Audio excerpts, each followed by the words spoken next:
In New York City, a billionaire CEO mocked a maid's English. He thought her broken words made her less. But before the night ended, he would regret it forever. Clara Lopez worked at the Grand View Hotel in Manhattan. She polished floors, carried trays, and greeted guests.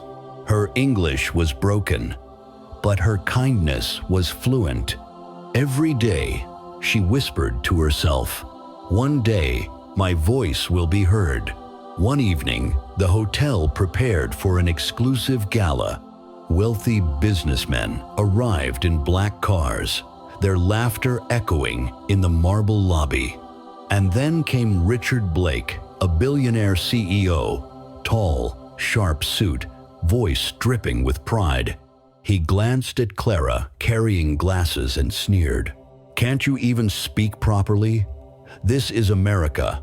Speak like us." The staff laughed. Clara bowed her head, hiding her tears. She wanted to disappear, but fate had other plans. During dinner, Richard bragged loudly about his Ivy League education. Every chance he got, he mocked Clara's accent. "Repeat after me," he said, chuckling. "It's pronounced schedule, not whatever you just said." The room erupted in laughter again. Clara felt her heart break, but she remained calm, because sometimes silence is not weakness, it is patience. The problem emerges. As the gala unfolded, the true test began. The most important guest of the night arrived, Mr. Tanaka, a Japanese investor who barely spoke English. Richard smiled confidently, ready to impress. But as soon as the investor began to speak, confusion spread across the room. None of the CEO's staff could understand him. The deal was falling apart. Richard stammered, sweat forming on his forehead. He tried to fake smiles, but the investor grew frustrated. Guests whispered, "Isn't he supposed to be the smartest man in the room?" And there stood Clara, watching silently from the corner. Her heart raced. Should she step in? What if they laughed again? But then she remembered her father's words back in Mexico. "A closed mouth gathers no wisdom. Speak, and the world will listen." She took a deep breath, stepped into the light, and spoke fluently in Japanese. The room went silent. The investor's eyes widened in relief. Finally, "Someone understands me."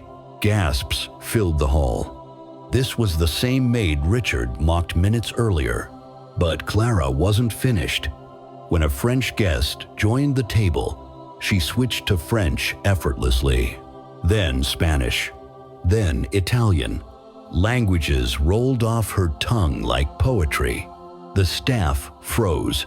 Richard's face turned pale.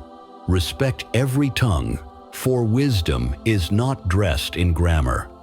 Clara carried the entire meeting with calm confidence. She translated every word perfectly, bridging the gap between cultures and sealing connections. The investor leaned back, smiling at her. "You are the reason I trust this company," he said. The deal was signed not because of Richard, but because of Clara, the maid he had humiliated. Cameras flashed. Guests whispered, "Who is she? Where did she learn this?" Richard shrank into his chair, realizing the entire ballroom had just witnessed his downfall. Richard's face burned red. The proud billionaire who mocked accents now bowed his head before a maid. "Clara," he whispered, "I was wrong. Forgive me." The same staff who once laughed at her now applauded, some with tears in their eyes. The maid had become the master of the moment. "My friend, never measure worth by accents or appearances. The smallest voice can carry the greatest wisdom." Clara was once invisible, but in one night, her voice changed everything. And so I tell you, do not mock the broken, for sometimes the cracks let the light in.